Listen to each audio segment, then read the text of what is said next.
Thoughts on a restaurant utilizing the Cardano blockchain? Be pretty cool for food safety. It's one of those downstream consumers of things that have already been blockchained. So it's entirely possible the restaurant of the future, when you get your food, you can basically scan a QR code or something like that is programmed to the table, and you can actually see the entire history of all the ingredients and where they came from and the people who worked on them. This is the magic of when you start getting creative and you think about where is the world going and where do these technologies go. And something as simple as, well, what can a restaurant do with this? You suddenly can create a whole ecosystem around telling stories about the things that the people are consuming.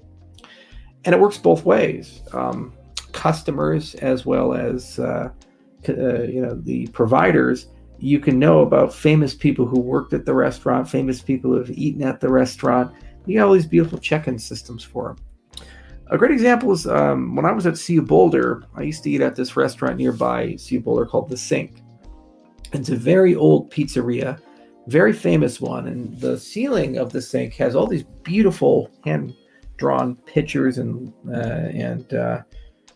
text and signatures and things like that. And they have these nice murals on the side of the restaurant tell the story of it.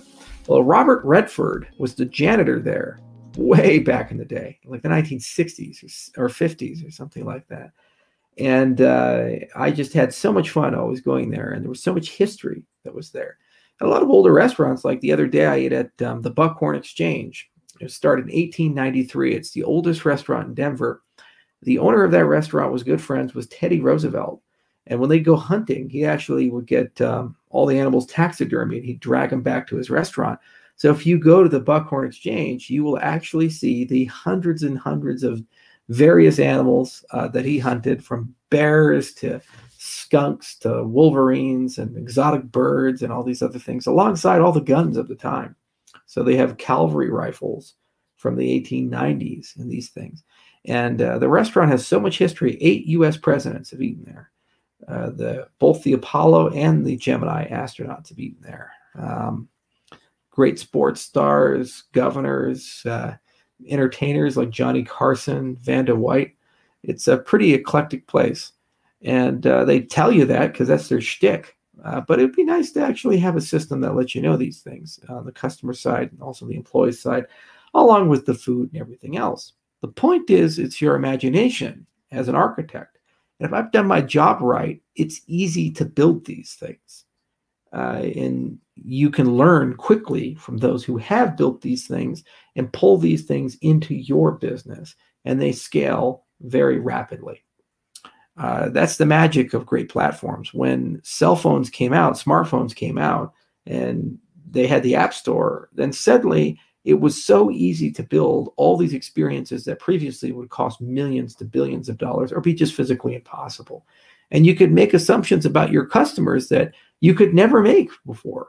For example, when you look at this pandemic, a lot of the times when I go to eat and I scan a menu with a QR code, they won't give you a paper menu. They actually just assume you have a cell phone, and a cell phone that's internet connected, and a cell phone that can scan a QR code and pull up a menu from their website.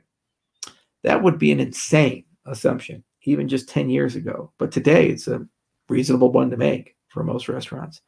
Answering your question, I think if I've done my job right, there's a great foundation to innovate on, and that innovation will allow you to be creative in trying to make your business more appealing, whether it be telling the story of the customers who have eaten there, whether they be famous people like presidents or infamous people like Ted Kaczynski, or they be great employees who went on to go do incredible things, like the Robert Redford story, for example, or the story of the food or the people who prepared the food, where the food came from, better ways of tipping, more interesting ways of tipping. The sky's the limit for this type of stuff. Anyway, that's a good way to end it. And so there's a good one from Dan Best. Charles, thoughts on Russell J. Gould and correct parse syntax grammar? Sorry, Dan, that's for a different time. That was a good way to end it, though. Thanks, everybody. 3 hours today, 2 hours, 39 minutes, and 58 seconds. I'm going to go get some sleep. Charles 2 Penn Hoskinson, tired.